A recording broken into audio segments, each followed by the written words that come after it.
read another excerpt from The Poison Hill, and it is about Gertrude sort of regaining her self confidence. But the next day she checked, and the swallows were still diving in the evening air above the telephone wires, and so summer was not over yet. The grand streetcar was at the top of the hill among the old Victorians. From up here the river was white between dark banks, and the swallows cut circles against it. Turning her head to watch the birds, Gertrude saw behind her a dark-haired girl smoking a cigarette. Somehow she moved from watching the birds to watching the girl who was watching her. The streetcar braked, slowing for the next stop. People filed down the aisle, dropping outside one by one. From here on, the car always began to empty out. She looked back again just for a second. The girl was alone in her seat now. Swiftly, she said, "You haven't got a cigarette, have you?" She should have said smoke. That's what Louis always said.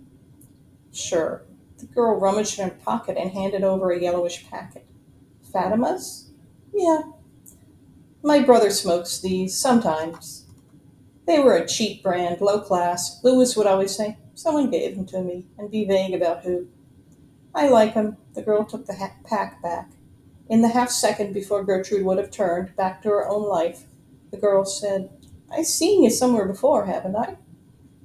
She looked back and took careful note of the girl, the dark hair behind her ears, the short red tie knotted loosely around her neck. "I don't... I work in Hemingway's. I seen you there with the tall guy." "That was my brother Louis." "Yeah, I definitely seen you two one day with a bunch of girls." "Louis has a lot of friends." Gertrude paused. "So you work at Hemingway's?" "Yeah, down in deliveries and exchanges, except they put me up to millinery that one week when I saw you. My name's Hazel Riley." Gertrude Lesko. Hazel shifted over, showing a pile of books on the seat next to her. "I'm going to night school, though. I'm going to take the civil service exam." "I'm studying the banjo. I sent away for a course." "You mean like up there?" Hazel nodded towards one of the ads above them. "Yes, I thought it would be something to do, you know." "Sure. You know what? I used to be in the band in high school. I used to play the flute. I wanted the drums, but they only had the flute left when I got there, so I'd rather play the flute, I guess." "Yeah, you gotta have good breath control for the flute. People think it's easy, but they don't know." Her fingers kept crumpling the Fatima pack nervously. She would look down at them and then back up and smile in an uneasy way. Gertrude felt even less sure. In an ordinary way, she would not have talked to a stranger for so long.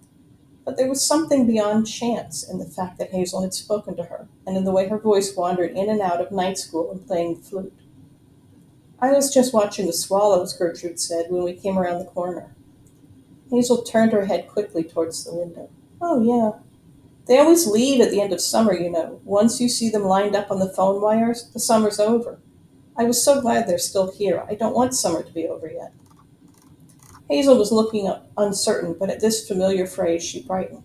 "I know. I hate the winter. I can't stand it." They were almost to Royal. "Thank you for the cigarette." "Sure. You know, I've seen you on the streetcar before. You work downtown?" "I work at the Medical Institute." "Really? Do you like it?" "I guess." "Say, do you get lunch? If you want to come over to Hemingway's, we could go to lunch in the grill if you want. I get a discount." The car was slowing down. "Sure, okay." Gertrude stood up. "It was nice meeting you." "Sure, see you around." Gertrude walked down the aisle and dropped down through the doors of the car, then up the sidewalk along Royal, keeping her head down until she heard the trolley go. She did not know quite what to think. Hazel was not quite her type, perhaps. Her remark about the swallows had gone nowhere, and Fatimas. But she had the feeling she was going to go find herself at Hemingway's, making her way down to deliveries and exchanges, pushing through the line to ask, "Is Hazel here?" It was the same feeling of confidence she had felt when she first met Francis. There was something wonderful about standing there on the sidewalk, thinking about something that she had the power to make come pass. Hazel's little face would look up at her, hopefully, and she might be able to kiss her. Maybe just the way Francis had grabbed her and kissed her, maybe she could do that with Hazel. Maybe. Her stomach squeezed nervously, and she hurried up the sidewalk. Perhaps I'm the type who's always falling in love. Perhaps that's the sort of person I'll turn out to be.